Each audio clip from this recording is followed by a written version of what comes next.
Hello friends, welcome back to my channel Sonu family vlogs. કેમ છો બધાને ભાવથી જય સ્વામિનારાયણ, જય શ્રી કૃષ્ણ, રામ રામ. તો આજે બહુ મોડું થઈ ગયું છે, નાસ્તો બી થયો નથી અને આજે હું ઓમનું રિઝલ્ટ લેવા ગઈ હતી એટલે બહુ સરસ રિઝલ્ટ આવ્યું છે. પણ છતાં એનું હજી થોડુંક રમતમાં જાય છે. મેં સરને પૂછ્યું હતું કે થોડુંક રમતમાં જાય એટલે, બાકી તો હોશિયાર છે. તો હું રિઝલ્ટ લઈને આવી અને અહીંયા તો મેં એલોવેરાના કટકા કરી નાખ્યા છે, એના કાંટા કાઢીને, કે ઓમભાઈ થગી ગયા છે એટલે મને એમ થયું કે આ એલોવેરા છે તો એને કટકા કરી અને રાખી દઉં. અને પછી મને બહુ ભૂખ લાગી છે તો મને એમ થયું કે આ થેપલા છે ને એ ગરમ કરી અને થેપલા અને થોડુંક અથાણું ને આથેલા લાલ મરચાં ને એવું બધું ખાઈ લઉં. ફોદીનાની ચટણી છે અને પાછું શરદી થઈ ગઈ છે એટલે છાશ તો પીવાશે નહીં, ચા તો પીતા નથી. અને આજે વહેલી સવારમાં 7 વાગ્યા પહેલાં નીકળી ગઈ ને એટલે હજી બધું જ કામ ગેલેરીમાં પડ્યું છે. અહીંયા કપડાનો ઢગલો પડ્યો છે. બધું કામ મારે ફટાફટથી કરવાનું છે. અને સારું, ચાલો, મારી ચેનલને જે લોકો જુએ છે એ લોકો સબસ્ક્રાઈબ જરૂરથી કરી દેજો. અને સબસ્ક્રાઈબ કર્યા પછી નોટિફિકેશન પર ક્લિક કરી દેજો, જેથી પહેલો જ વિડીયો તમને જોવા મળે. બીજું કે તમે લોકો સપોર્ટ કરો છો, તમે લોકો લાઈવ વિડીયોમાં આવો છો, તે બદલ તમારો બધાનો દિલથી આભાર માનું છું. અને આવી જ રીતના સાથ સહકાર આપતા રહેજો. અને મને બહુ ભૂખ લાગી છે તો સારું, ચાલો હું ફટાફટથી આ મસ્ત મસ્ત થેપલા અને ફોદીનાની ચટણી છે એ જમી લો, પછી મારે બધું કામ કરવાનું છે. એટલે હમણાં તો ઠંડી ચાલુ થઈ ગઈ છે, ઠાર પડવા માંડ્યો છે. આજે તો સવારમાં ગઈ, સ્કાર્ફ કે બાંધ્યું નહોતું તો બહુ ઠંડી લાગતી હતી મને તો. અને હવે તો સ્વેટર ને બધું કાઢવું પડશે અને કપડાં ધોવાની હિંમત નથી થતી. એટલે મને એમ થયું કે ચાલો પહેલાં કપડાં ધોઈએ, એના કરતાં કાલના કપડાં જે આપણે એમને પડ્યા છે, ટાઈમ નથી મળ્યો તો અત્યારે ઇસ્ત્રી કરી નાખું. પપ્પાની પણ એક જોડી આવી છે, એ પણ ઇસ્ત્રી કરીને મૂકવાની છે, વસંતની જોડી. અચ્છા, ચાલો. અને ઓમભાઈનું ટી શર્ટ, એટલે પેલા વસંતને શરદી થઈ, પછી ઓમને શરદી થઈ, હવે મને શરદી થઈ ગઈ છે. અને મને તો ખોટી ઉધરસ પણ એવી આવે છે કે હવે દવા લેવી જ પડશે. પણ હું દવાની બહુ જોર છું એટલે દવા તો હું પીશ નહીં. પણ મારે છાશ ને દહીં ને કાંઈ ખવાશે નહીં, છાશ વગરનું મને ગળે ઉતરે નહીં. અને દૂધથી કફ થઈ જાય. ચા હું પીતી નથી. કેવું બધું દખ છે કોઈ, ઓહો ભગવાન ભગવાન.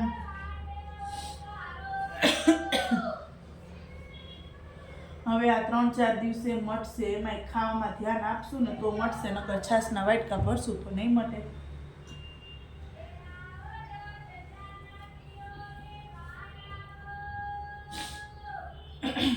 ઠંડીની ઋતુ આમ મજા આવે, પણ જ્યારે શરદીને એવું થાય ને ત્યારે તકલીફવાળું, કે માથું દુખા રાખે ને કંટાળો આવે ને એવું બધું થાય, તૂટ થાય, તાવની થોડી ઘણી અસર હોય. અને છોકરા માટે થઈને આપણે વહેલું ઉઠવું પડે, નહીંતર તો મજા ના હોય તો સૂતા રહીએ. પણ છોકરાઓને સ્કૂલે જવાનું હોય તો સૂવાનો ક્યાં પ્રશ્ન જ આવે છે. એટલે વહેલું ઉઠ્યા વગરનો છૂટકોય નથી, કદાચ સરખું ના હોય તો પણ. અને અત્યારે તો બોલવામાં તકલીફ પડે છે. હજી મારે લાઈવ વિડીયો પણ કરવાનો બાકી છે. આજ તો ટાઈમ ના મળ્યો મોર્નિંગ લાઈવ વિડીયોનો, કારણ કે ઓમભાઈનું રિઝલ્ટ લેવા આવી ગઈ હતી એટલે બધો ટાઈમ એમાં સચવાઈ ગયો. એટલે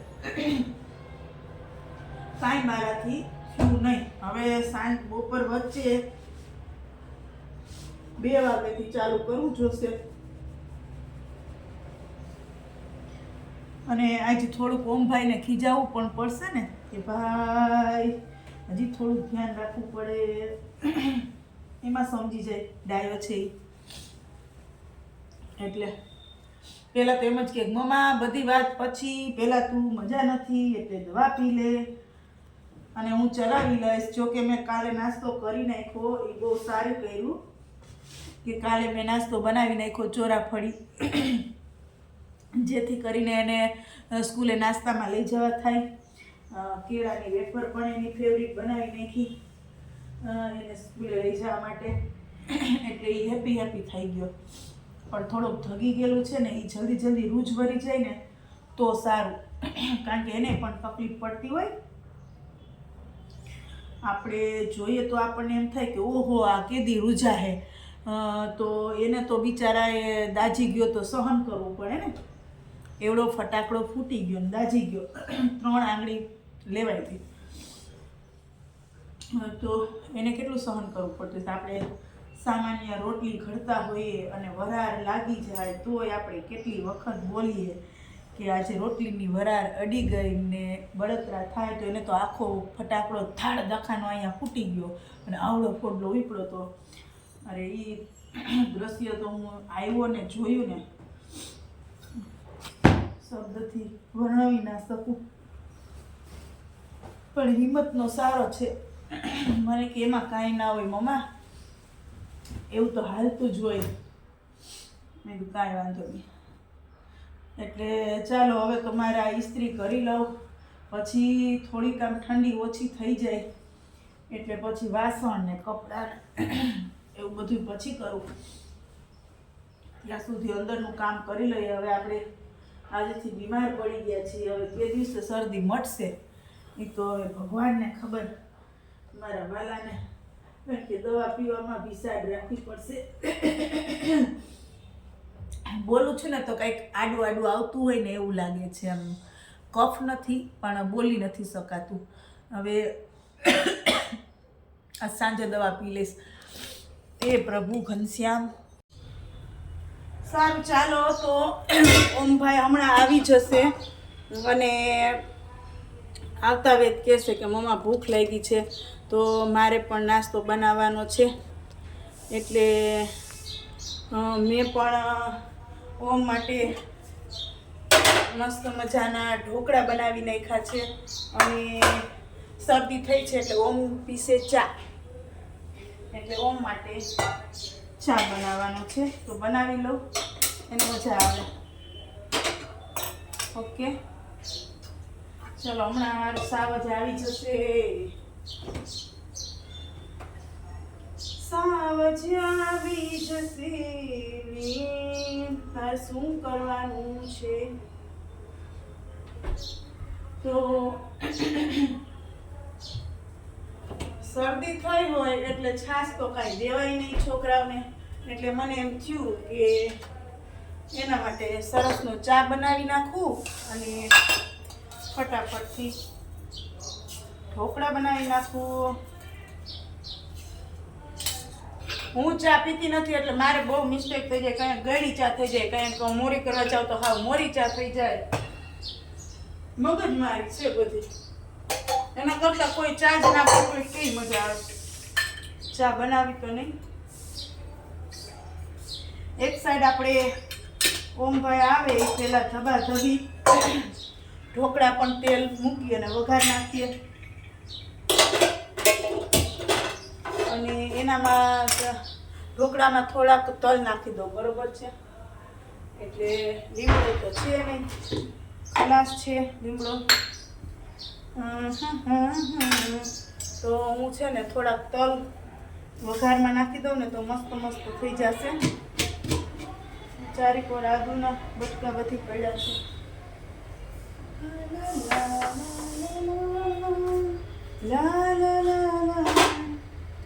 જમવા પધારો ઘનશ્યામ રે, મારા પ્રેમની થાળી. જમવા પધારો ઘનશ્યામ રે,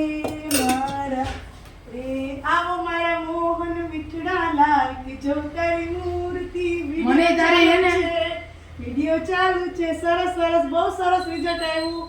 ઘણા લોકોનું કોંગ્રેચ્યુલેશન આવી ગયું છે. હવે ધ્યાન રાખજે. હાલ તાર આટલું ચા મૂકી દીધો અને આપણે ઢોકળા વઘારીને ખાઈ લઈએ, બરોબર?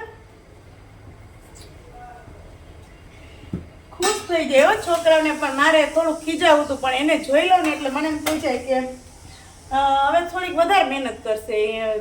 83% આવ્યા, 82.86, તો 83% ગણાય તો 83% આવ્યા. તો આપણે એમ કંઈક એક વિષયમાં નબળું છે ને તો ધ્યાન રાખજે ને, તો આપણે 90 પૂગી જાય એમ. એને સમજાવવા પડે.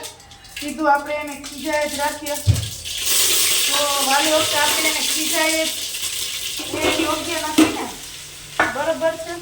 બાળકોને ખીજાવવાની રીતે ખીજાવાનું હોય. ખીજાઈ લીધું એમ તો મેં, પણ મારી રીતે ખીજાતી હોઉં.